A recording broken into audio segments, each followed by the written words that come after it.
الحمد للہ وکفیٰ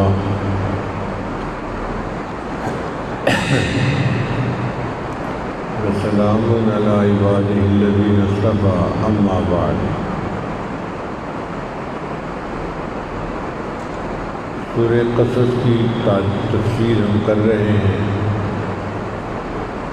قصص کا معنی ہے بہت سارے قصے۔ اس صورت میں اللہ تعالیٰ نے حضرت موسیٰ علیہ السلام کی زندگی کے بہت سارے واقعات ایک جگہ پر اکٹھے فرما دیے۔ چنانچہ سورت کی ابتدا ہے طاسین میم، یہ حروف مقطعات ہیں، اور ان حروف مقطعات نے یہ ثابت کر دیا کہ یہ اللہ کا کلام ہے۔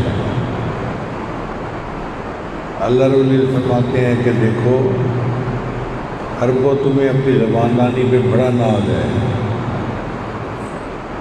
جو حروف تم بولتے ہو انہی حروف سے یہ کلام بنایا گیا ہے، لیکن اگر تمہارے اندر ہمت ہے تم اس جیسی ایک صورت بنا کے دکھا دو، چند آیتیں بنا کے دکھا دو۔ اب وہ قریش مکہ جو اپنے جوان بچوں کو ذبح کروا لیتے تھے، اگر ان کے لیے یہ چیلنج قبول کرنا آسان ہوتا تو وہ اب تک بنا سکتے،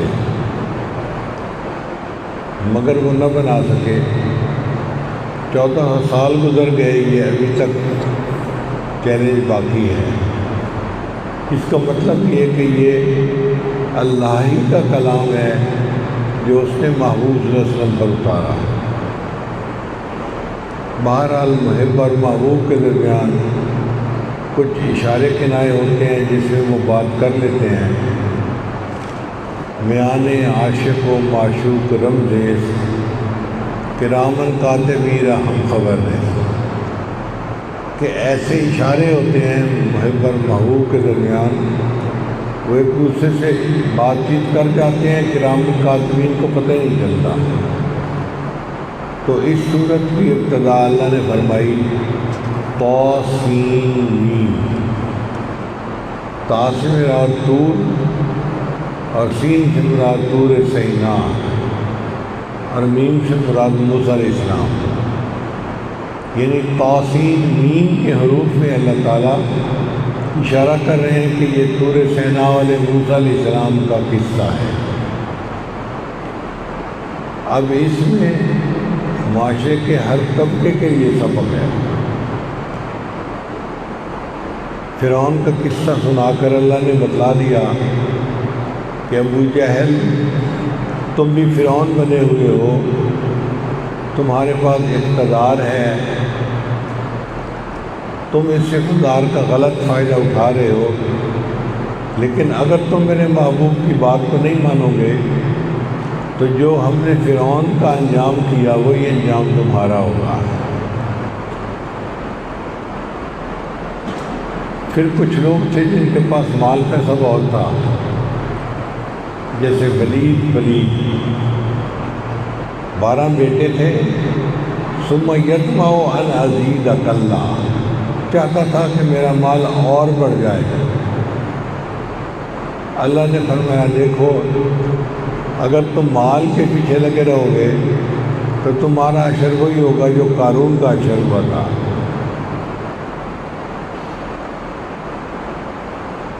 پھر عام جو لوگ تھے مکہ کے، وہ یہ کہتے تھے کہ جی ہم نے اگر یہاں رہنا ہے تو ہم ان سرداران قریش کے خلاف نہیں کر سکتے۔ اللہ نے ان کو بھی سبق دیا کہ دیکھو جس طرح بنی اسرائیل والے پچھے ہوئے تھے، مگر اللہ نے ان کو فرعون کے ظلم سے نجات عطا فرمائی، تم بھی اگر اللہ کی طرف متوجہ ہوگے تو اللہ تعالیٰ تمہیں بھی سرداران قریش کے ظلم سے نجات عطا فرمائے۔ پھر اس میں یہودیوں کے لیے بھی سبق ہے کہ قوم یہود تمہارے پاس بائبل میں تورات میں موسیٰ علیہ السلام کی زندگی کے حالات آئے،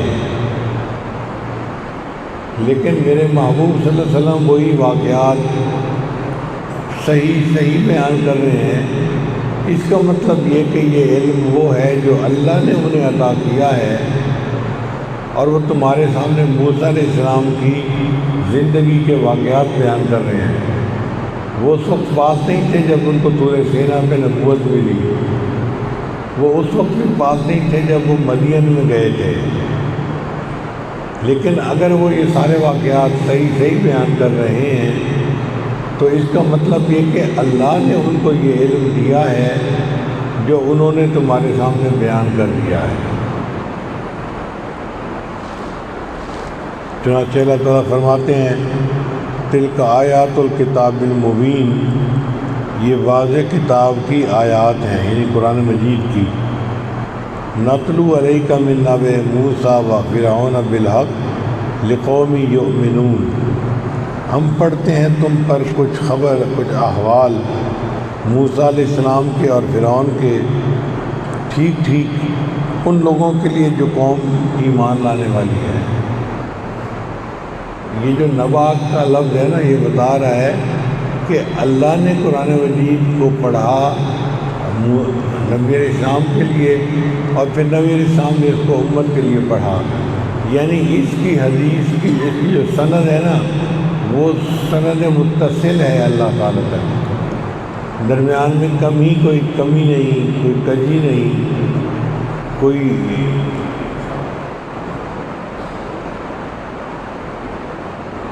تو قرآن مجید ہمیں سند متصل کے ساتھ ملا ہے۔ لقومی یؤمنون کو فرمایا اس لیے کہ اس سے فائدہ اٹھانا ایمان والوں نے ہے۔ دوسرے لوگ پڑھیں گے اور کہیں گے ہاں ایک واقعہ تھا جو بیان کر دیا گیا، مگر وہ اس سے فائدہ نہیں اٹھائیں گے، تو جو کہ فائدہ ایمان والوں نے حاصل کرنا ہے، اس لیے فرمایا کہ لقومی یؤمنون۔ ان فرعون علا فی الارض، فرعون بڑا سرکش بنا ہوا تھا زمین میں، وجعل اہلہا شیعا، اور اس نے اپنی رعایا کے گروہ بنا رکھے تھے، کچھ کو اس نے بڑا بنا رکھا تھا اور کچھ کو اس نے چھوٹا کر دیا تھا، اور پھر ان کے اوپر ظلم کرتا تھا۔ یستضعف طائفۃ منہم، جو کمزور تھے اس طبقے کے اوپر وہ ظلم کرتا تھا۔ ظلم کیا کرتا تھا؟ یذبح ابناءہم، ان کے بیٹوں کو ذبح کر دیتا تھا، ویستحیی نساءہم، اور ان کی عورتوں کو زندہ رکھتا تھا۔ انہ کان من المفسدین، وہ بڑے فسادیوں میں سے تھا، یعنی فرعون نے اپنے اقتدار کے اختیارات تھے ان کا غلط استعمال کیا تھا، لہذا وہ بڑا مفسد تھا، بڑا فسادی تھا۔ وَنُرِيدُ أَن نَّمُنَّ عَلَى الَّذِينَ اسْتُضْعِفُوا فِي الْأَرْضِ، اللہ فرماتے ہیں ہم نے ارادہ کیا کہ جو لوگ زمین میں کمزور ہیں ہم ان پر احسان کریں، وَنَجْعَلَهُمْ أَئِمَّةً وَنَجْعَلَهُمُ الْوَارِثِينَ، اور ان کو ہم امام بنائیں اور ان کو ہم زمین کا وارث بنا دیں۔ وَنُمَكِّنَ لَهُمْ فِي الْأَرْضِ، اور ان کو ہم زمین کے اندر ٹکا دیں۔ وَنُرِيَ فِرْعَوْنَ وَحَامَانَ وَجُنُودَهُمْ مِنْهُمْ مَا كَانُوا يَحْذَرُونَ، اور ہم دکھائیں قارون کو اور فرعون کو، ہم دکھائیں فرعون کو اور حامان کو جو اس کا وزیر تھا، وہی کو جس سے وہ ڈرتے تھے۔ اب اللہ تعالیٰ موسیٰ علیہ السلام کی والدہ کی بات کر رہے ہیں، فرماتے ہیں وَأَوْحَيْنَا إِلَىٰ أُمِّ مُوسَىٰ أَنْ أَرْضِعِيهِ، ہم نے موسیٰ علیہ السلام کی والدہ کے دل میں یہ بات ڈالی کہ تم اپنے بچے کو دودھ پلاؤ۔ فَإِذَا خِفْتِ عَلَيْهِ، اور جب تمہیں اس بات کا ڈر لگے کہ پولیس والے آ کر اس بچے کو کہیں پکڑ کے نہ لے جائیں، فَأَلْقِيهِ فِي الْيَمِّ، تو تم اس بچے کو پانی میں ڈال دینا، دریا میں ڈال دینا۔ فَلْيُلْقِهِ الْيَمُّ وَلَا تَخَافِي وَلَا تَحْزَنِي، تم نے گھبرانا بھی نہیں، ڈرنا بھی نہیں۔ إِنَّا رَادُوهُ إِلَيْكَ، ہم اس بچے کو واپس تمہارے پاس لوٹائیں گے۔ وَجَاعِلُوهُ مِنَ الْمُرْسَلِينَ، اور ہم نے اس کو رسولوں میں سے بنانا ہے۔ اب دیکھیں یہ ایک فقرہ ہے جس میں دو خبریں ہیں، دو امر ہیں، دو نہیں ہیں، اور دو اللہ تعالیٰ کی طرف سے وعدے ہیں۔ یہ اعجاز ہے قرآن مجید کا کہ مختصر الفاظ میں اللہ تعالیٰ کائنات کی سچائیوں کو اکٹھا فرما دیتے ہیں۔ فَالْتَقَطَهُ آلُ فِرْعَوْنَ لِيَكُونَ لَهُمْ عَدُوًّا وَحَزَنًا، لقطہ کہتے ہیں گری پڑی چیز کو۔ اب اس بچے کو ماں نے دریا میں ڈال دیا تھا تو دریا نے اس کو کنارے کے اوپر آ کے ڈال دیا۔ اب جن لوگوں نے اٹھا لیا تو ان کے لیے تو یہ لقطہ تھا، گری ہوئی چیز تھی۔ وہ اس کو لے کر فرعون کی بیوی کے پاس آئے۔ فرعون کی بیوی نے کہا بکسے کو کھولو۔ اللہ تعالیٰ نے اس بچے کے چہرے پر محبت کی تجلی ڈال دی تھی۔ بچے ویسے بھی پیارے لگتے ہیں، پھر جب اللہ نے محبت کی تجلی ڈال دی تو فرعون کی بیوی نے اس کو دیکھا تو وہ اس کی محبت میں گرفتار ہو گئی۔ اپنے خاوند کو کہنے لگی لا تقتلوہ، تم نے اس کو قتل نہیں کرنا، عسیٰ ان ینفعنا، ہمیں یہ فائدہ دے گا، او نتخذہ ولدا، یا ہم اس کو اپنا بیٹا بنائیں گے۔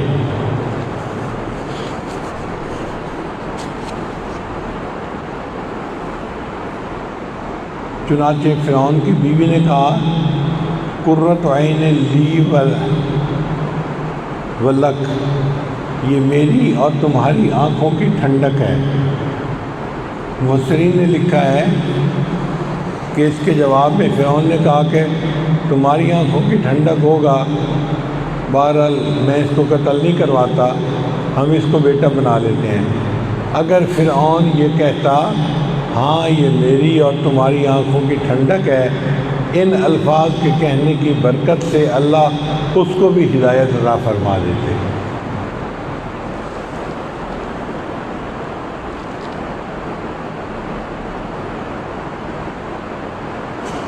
اللہ فرماتے ہیں وَأَصْبَحَ فُؤَادُ أُمِّ مُوسَىٰ فَارِغًا، اور موسیٰ علیہ السلام کی والدہ نے جو دن کیا تو اس کا دل بہت گھبرایا ہوا تھا۔ ماں کا بیٹا دریا کے اندر ڈال دیا جائے تو اس کے دل پہ کیا بیتتی ہے، ہم اس کو اچھی طرح سمجھ سکتے ہیں۔ تو ماں کا دل بہت غمزدہ تھا۔ اللہ فرماتے ہیں ہم نے اس کے دل کو گرا دے دی، اگر ہم گرا نہ دیتے تو وہ رو پڑتی اور سارا راز کھل جاتا کہ بچہ کس کا ہے اور کس نے دریا میں ڈالا ہے۔ موسیٰ علیہ السلام کی والدہ نے اپنی بیٹی کو کہا، جو موسیٰ علیہ السلام کی بہن تھی، کہ تم اس بکسے کے پیچھے پیچھے جاؤ،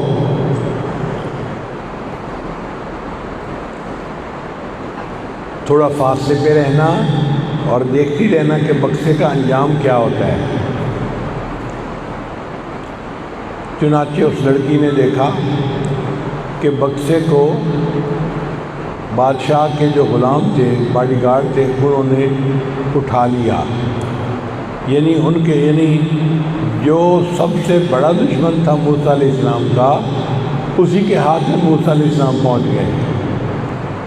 واہ میرے مولا، تیرے کام بھی کیسے مزے کے ہوتے ہیں کہ جو جان کا دشمن ہے اللہ تو نے اسی کے ہاتھ میں موسیٰ علیہ السلام کو پہنچا دیا، مگر اللہ نے ان کو ظلم کرنے سے باز رکھا، محبت دل میں ڈال دی بیوی کے، تو اس نے کہا اس کو قتل نہیں کرنا۔ چنانچہ فرعون دھوکہ کھا گیا کہ جب میں اس کو اپنا بیٹا بناؤں گا تو یہ کیوں مجھ سے کوئی تخت و تاج چھینے گا، یہ تو میرا احسان مند ہوگا، لہذا وہ تیار ہو گیا اس کو بیٹا بنانے پر۔ خوشی کے اظہار کے طور پہ اس کے ارد گرد 800 باڈی گارڈ تھے، اس نے ان تمام غلاموں کو آزاد کر دیا۔ مفسرین نے نکتہ لکھا کہ اللہ والے جہاں بھی جاتے ہیں لوگوں کے لیے غلامی سے نجات کا سبب بن جاتے ہیں، چاہے وہ غلامی انسانوں کی ہو، چاہے نفس کی ہو یا شیطان کی ہو۔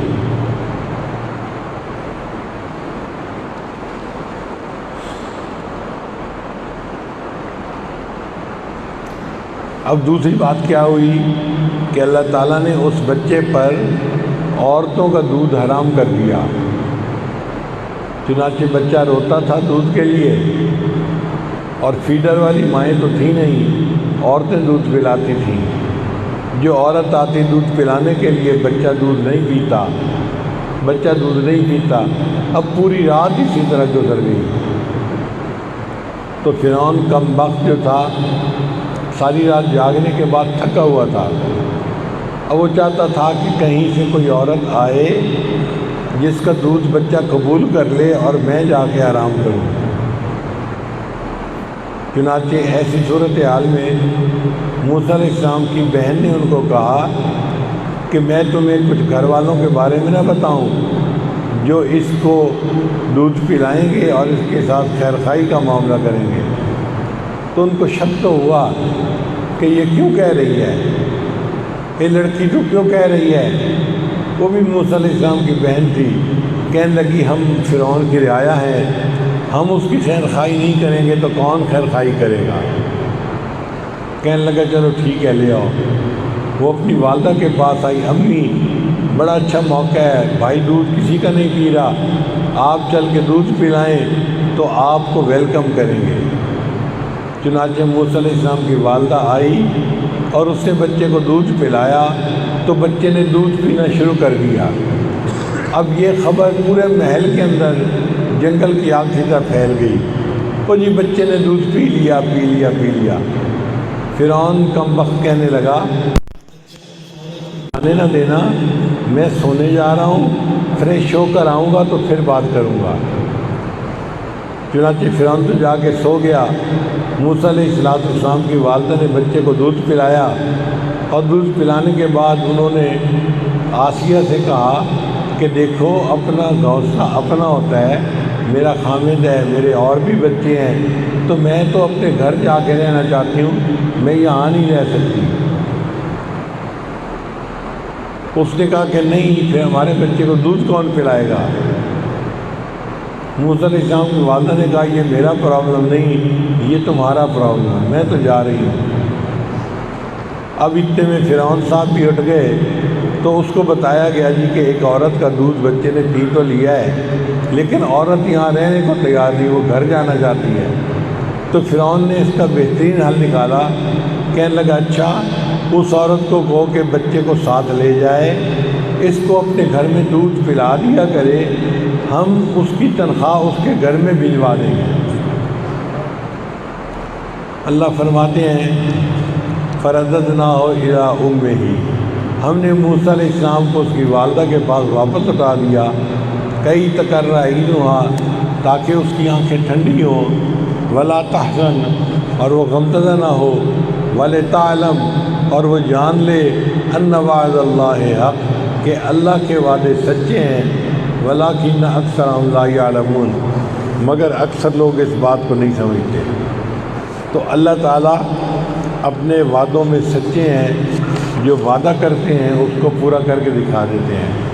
اللہ نے موسیٰ علیہ السلام کو ماں کے پاس واپس بھی لوٹا دیا، موسیٰ علیہ السلام کو حفاظت میں بھی رکھا، اور اللہ نے اپنا وعدہ سچ کر دکھایا۔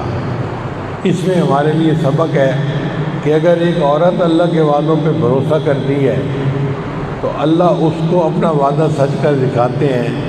اے ایمان والو، تم اگر اللہ کے وعدوں پر بھروسہ کرو گے تو اللہ تمہارے ساتھ کیے ہوئے وعدوں کو بھی پورا کر دکھائیں گے۔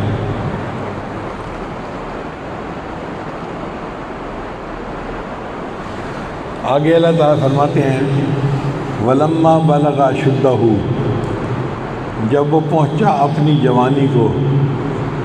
اشدہ کا لفظ اشد سے بنا ہے. اشد جو عمر ہوتی ہے نا وہ 30 سال کی عمر ہوتی ہے. یعنی 30 سال کی عمر میں ایک بچہ بھرپور جوان بن جاتا ہے.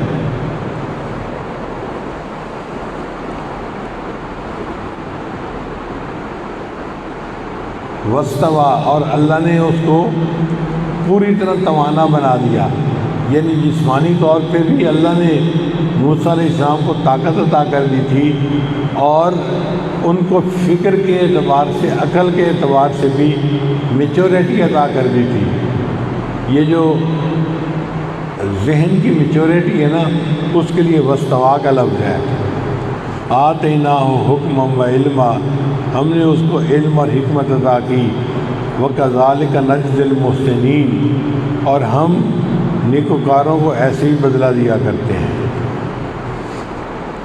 اب موسیٰ علیہ السلام 30 سال کی عمر تک فرعون کے محل میں پرورش پاتے رہے.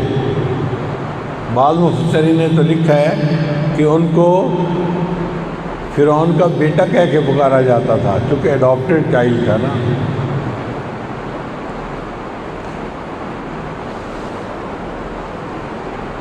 مگر لگتا ہے ایسے ہے کہ موسیٰ علیہ السلام محل میں بھی رہتے تھے کچھ وقت، اور کچھ وقت اپنی والدہ کے پاس بھی گزارتے تھے.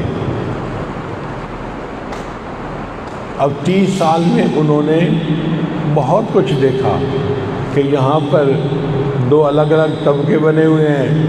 فرعون کی اپنی ایک قوم ہے جو اس کے بڑے حقوق ہیں، جو اسپیشل لوگ ہیں،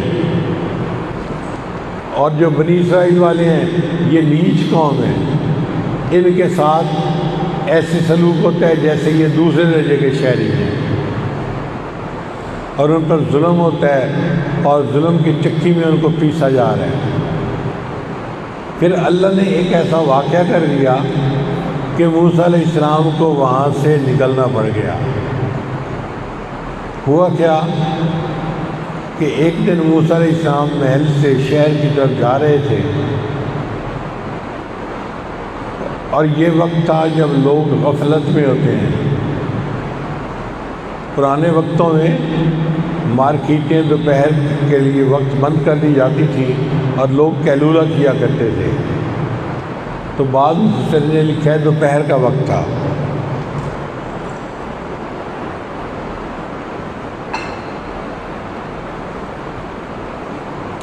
اور بعض مفسرین نے لکھا ہے کہ نہیں، عشاء کے بعد کا وقت تھا. عشاء کے بعد لوگ سونے میں مصروف ہو جاتے ہیں، تو چلت پھرت اتنی زیادہ بازاروں گلیوں میں نہیں ہوتی. اب کی بات نہیں، اس زمانے کی بات ہے جب لائٹ بھی نہیں ہوتی تھی تو لوگ مغرب کے بعد باہر ہی نہیں نکلتے تھے. چنانچہ ایسا ہی وقت تھا، چاہے دوپہر کا ہو چاہے عشاء کے بعد کا وقت ہو. تو موسیٰ علیہ السلام اپنے گھر کی طرف جا رہے تھے. انہوں نے 2 بندوں کو آپس میں لڑتے ہوئے دیکھا. ایک بنی اسرائیل کا آدمی تھا، اور ایک جو فرعون کی قبطی قوم تھی اس کا بندہ تھا. اب جب بنی اسرائیل والے نے موسیٰ علیہ السلام کو دیکھا تو اس نے پہچان لیا کہ یہ میری قوم کا بندہ ہے، تو اس نے مدد کے لیے پکارا.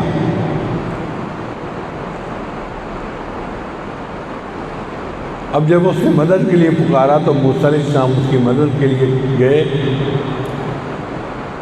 فاستغاثا، استغاثہ سے ہے، استغاثہ مدد کو کہتے ہیں. یہاں پر ایک بات سمجھنے والی ہے کہ ایک مدد ہوتی ہے اسباب کے تحت، وہ مانگنی جائز ہے. ایک بندہ دوسرے کو کہے آپ اس کام میں میری مدد کر دیں، تو اسباب کے تحت جو مدد ہے وہ 100% جائز ہے. ایک ہے ما فوق الاسباب مدد، یعنی مدد ان سے مانگنا جو اسباب سے اوپر کی بات ہے. مثال کے طور پہ ہمارے دائیں بائیں فرشتے ہیں، ان علیکم لحاسبین کرامن کاتبین یفعلون ما تؤمرون. ہم ان فرشتوں کو مدد کے لیے نہیں پکار سکتے کیونکہ وہ اسباب سے الگ بات ہے، اوپر کی بات ہے. تو اسباب کے فوق کی جو بات ہے وہ منع کر دیا گیا. اسی طرح ہم کسی موکل کو مدد کے لیے نہیں پکار سکتے، ہم کسی فوت شدہ بندے کی روح کو مدد کے لیے نہیں پکار سکتے. مدد کے لیے فقط اللہ کو پکارا جاتا ہے. جو لوگ قبروں پہ جاتے ہیں اور ان اللہ والوں کو مدد کے لیے پکارتے ہیں وہ ناجائز کام کرتے ہیں. مدد فقط کس سے مانگنی ہے؟ اللہ سے مانگنی ہے. اور جو اسباب کے تحت مدد ہے وہ مانگی جا سکتی ہے. اس لیے بہت سارے لوگ ہیں جو یا غوث الاعظم المدد کہتے ہیں، وہ جائز نہیں ہے. یا علی مدد، یہ جائز نہیں ہے. ہم کسی کو مدد کے لیے نہیں پکار سکتے اگر اسباب سے اوپر کی بات ہے. تو اپنا عقیدہ ٹھیک رکھیں. مدد کس سے مانگنی ہے؟ فقط اللہ سے مانگنی ہے. یہی ہم نے پڑھا ایاک نعبد و ایاک نستعین. اللہ ہم آپ ہی کی عبادت کرتے ہیں اور آپ ہی سے مدد مانگتے ہیں. تو مدد مانگنی ہو تو اللہ سے مدد مانگیں. اللہ کے علاوہ کسی سے مانگیں گے تو یہ شرک ہوگا، حرام ہوگا.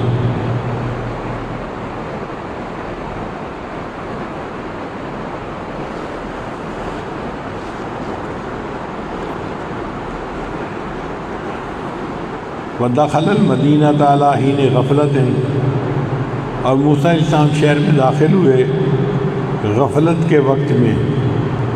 من اہلہا، یعنی جو باشندے تھے وہ آرام کر رہے تھے گھروں میں، سڑکوں پہ اتنی چلت پھرت نہیں تھی. فوجد فیہا رجلین، تو موسیٰ علیہ السلام نے دو بندوں کو دیکھا. یقتتلان، کہ وہ ایک دوسرے کو لڑ رہے تھے، دوسرے کو مار رہے تھے. ھذا من شیعتہ و ھذا من عدوہ، ایک ان کے اپنے گروہ میں سے تھا اور ایک مخالف گروہ میں سے تھا. شیعہ کا لفظی مطلب ہوتا ہے گروہ. تو ایک موسیٰ علیہ السلام کے گروہ کا بندہ تھا بنی اسرائیل کا، اور ایک فرعون کی رعایا کا بندہ تھا. تو ایک ان کا بندہ تھا، ایک ان کا بندہ تھا، اور دونوں آپس میں لڑ رہے تھے. فاستغاثہ الذی من شیعتہ، تو جو بنی اسرائیل کا بندہ تھا اس نے مدد مانگی موسیٰ علیہ السلام سے اپنے دشمن کے معاملے میں. فوقظہ موسیٰ فقضى علیہ، موسیٰ علیہ السلام نے اس کو چھڑوانے کے لیے مخالف کے ایک مکہ مارا. وقضہ کا لفظ ہوتا ہے ایسے انگلیاں بند کر کے مکہ مارنا کسی کو، اس کو کہتے ہیں عربی میں وقضہ. اور ایک ہوتا ہے پاؤں لات مارنی کسی کو، اس کو کہتے ہیں لقضہ. لقضہ یعنی پاؤں سے جو مارتے ہیں، لات مارتے ہیں، اور جو مکہ مارتے ہیں اس کو وقضہ کہتے ہیں. فوقظہ موسیٰ، موسیٰ علیہ السلام نے اس کو چھڑانے کے لیے جو ایک مکہ مارا. فقضى علیہ، وہ قبطی جو تھا وہ وہیں مر گیا. اللہ کی شان دیکھیں کہ موسیٰ علیہ السلام کو اللہ نے کتنی طاقت عطا فرمائی تھی کہ ان کے ایک پنچ نے دوسرے کو ناک آؤٹ کر دیا. اب موسیٰ علیہ السلام کا ارادہ تو نہیں تھا اس کو قتل کرنے کا، لیکن ہو گیا.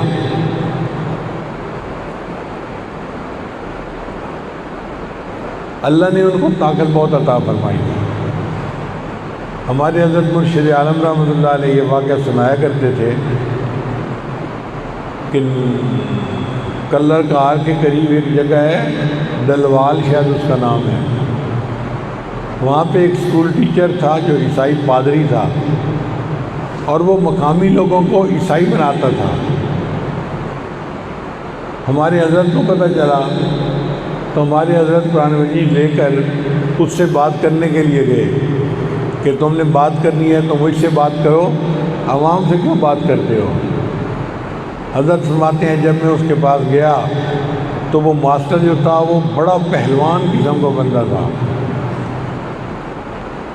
ایسے اس کے مسل تھے اور موٹا تازہ بڑا صحت مند بندہ تھا۔ اس نے ہمارے حضرت کا ہاتھ پکڑ کے ہلانا چاہا۔ حضرت فرماتے ہیں میں نے اپنے ہاتھ کو ایک جگہ مضبوط رکھا، وہ میرے ہاتھ کو ہلا بھی نہ سکا۔ جب وہ میرے ہاتھ کو ہلا بھی نہ سکا تو پیچھے ہٹ کے کرسی پہ بیٹھ گیا اور مجھے کہنے لگا کہ جی مجھے پہلوانی کا بڑا شوق ہے، میں تو گوشت کھاتا ہوں، ایکسرسائز کرتا ہوں، اس پہاڑ پر اتنی دفعہ چڑھتا ہوں اترتا ہوں، اور میں نے ابھی تک شادی بھی نہیں کی تاکہ میں اپنے جسم کو اچھا بناؤں، لیکن میرے اندر اتنی طاقت نہیں جتنی طاقت آپ کے اندر ہے۔ حضرت فرماتے ہیں میں نے اسے کہا کہ دیکھو بھائی میں تو 2 شادیاں کر چکا ہوں، 1 نہیں 2، اور دال ساگ کھاتا ہوں اور میں ورزش بھی کوئی نہیں کرتا۔ تو اس نے کہا کہ پھر آپ بتائیں آپ کے اندر یہ طاقت کیسے آئی؟ حضرت فرماتے ہیں کہ میں نے اس کو کہا کہ دیکھو یہ طاقت میرے اندر اس سے آئی ہے کہ میں نے کبھی جنسی گناہ نہیں کیا۔ جو بندہ جنسی گناہوں سے بچتا ہے اللہ اس کی طاقت کو بہت زیادہ بڑھا دیتے ہیں۔ تو موسیٰ علیہ السلام کو اللہ نے ایسی طاقت عطا فرمائی۔ حضرت فرماتے ہیں میں نے اسے کہا کہ دیکھو بھائی میں تو دال ساگ کھانے والا بندہ ہوں، 2 شادیاں بھی کی ہوئی ہیں، مگر میں نے لوہے کا لنگوٹ باندھا ہوا ہے، میں نے کبھی جنسی گناہ نہیں کیا، جس کی وجہ سے اللہ نے مجھے ایسی طاقت دی ہے۔ تو وہ پادری کہنے لگا کہ بہت اچھا، میں آج کے بعد کسی کو دین سے نہیں ورغلاؤں گا اور میں بھی آپ کی بات کو قبول کروں گا۔ تو موسیٰ علیہ السلام کو اللہ نے ایسی طاقت دی تھی، انہوں نے ایک مکہ مارا اور قبطی کا کام تمام کر دیا۔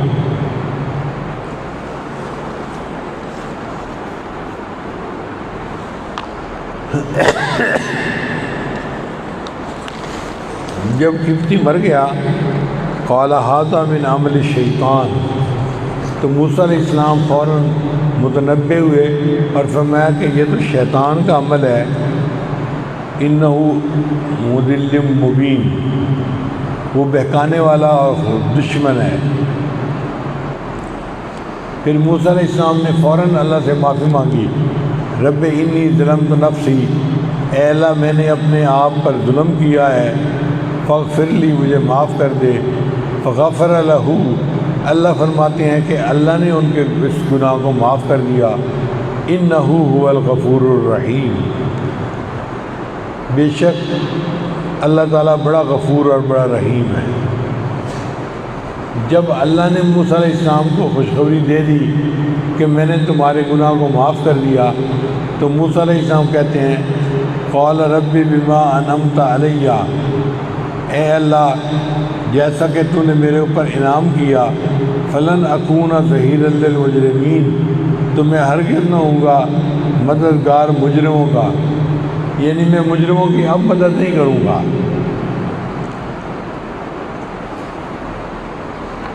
اب ایک بندہ قتل ہو گیا اور کسی کو پتہ نہیں کہ کس نے قتل کیا ہے، تو موسیٰ علیہ السلام کے دل میں ڈر تو تھا نا کہ کوئی میرا نام نہ بتا دے۔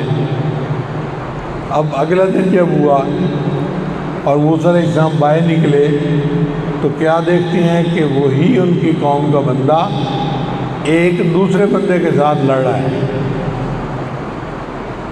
فَأَصْبَحَ فِي الْمَدِينَةِ خَائِفًا يَتَرَقَّبُ فَإِذَا الَّذِي اسْتَنصَرَهُ بِالْأَمْسِ يَسْتَصْرِخُهُ، جس کی انہوں نے کل مدد کی تھی نا، وہ آج پھر دوسرے کے ساتھ لڑ رہا ہے، اور اس نے موسیٰ علیہ السلام کو پھر مدد کے لیے پکارا۔ اب موسیٰ علیہ السلام نے اس کو کہا کہ بھئی کل بھی تیرا جھگڑا تھا اور آج بھی تیرا جھگڑا ہے، تو مجھے تو لگتا ہے کہ تو ہی جھگڑا دو ہے۔ اب جب موسیٰ علیہ السلام نے یہ بات کہی نا کہ تو ہی جھگڑالو ہے، اور قریب ہوئے کہ اس کو بچائیں دوسرے دشمن سے، تو اس بندے کو ڈر لگا کہ آج کہیں موسیٰ علیہ السلام مجھے نہ مکہ مار دیں۔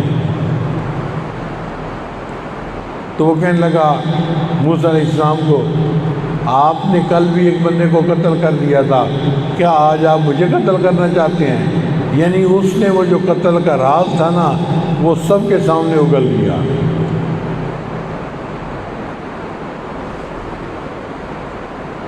موسیٰ علیہ السلام جس بات سے ڈر رہے تھے وہ بات ہو گئی، چنانچہ یہ تو بہت بڑا پولیٹیکل ایشو بن گیا کہ جی ایک بندے نے ہمارے طبقے کے ایک بندے کو مار دیا ہے۔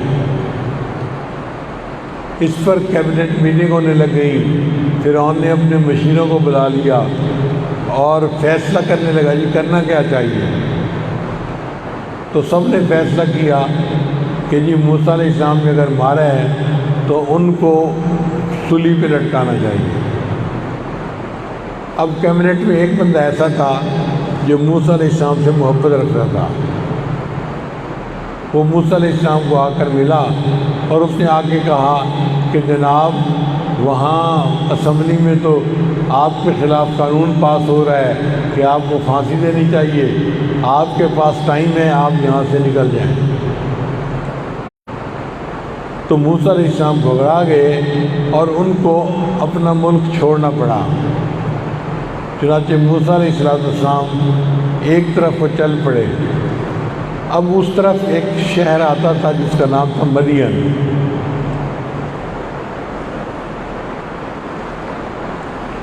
اللہ تعالیٰ نے ان کو مدین کے راستے پہ ڈال دیا۔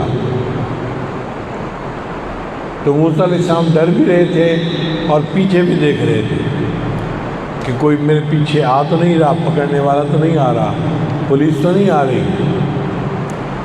یہ ڈر اور خوف جو ہے یہ فطری چیز ہے، یہ نیکوں کو بھی ہو سکتا ہے۔ چنانچہ موسیٰ علیہ السلام مصر سے چلے گئے اور بالآخر ایک جگہ پہنچے جس کو مدین کہتے ہیں۔ اب مدین میں ان کے ساتھ ایک اور واقعہ پیش آیا۔ آج ہم نے یہیں تک کا مضمون پڑھنا ہے کہ کس طرح اللہ تعالیٰ نے موسیٰ علیہ السلام کو فرعون کے پاس پہنچایا اور پھر واپس اپنی والدہ کے پاس پہنچایا اور ان کی حفاظت کی، اور وہ زندگی کے 30 سال اسی محل میں رہے اور ان کی اللہ نے تربیت فرمائی، ان کے اندر اللہ نے قائدانہ صلاحیتیں فرمائی، ان کو علم دیا۔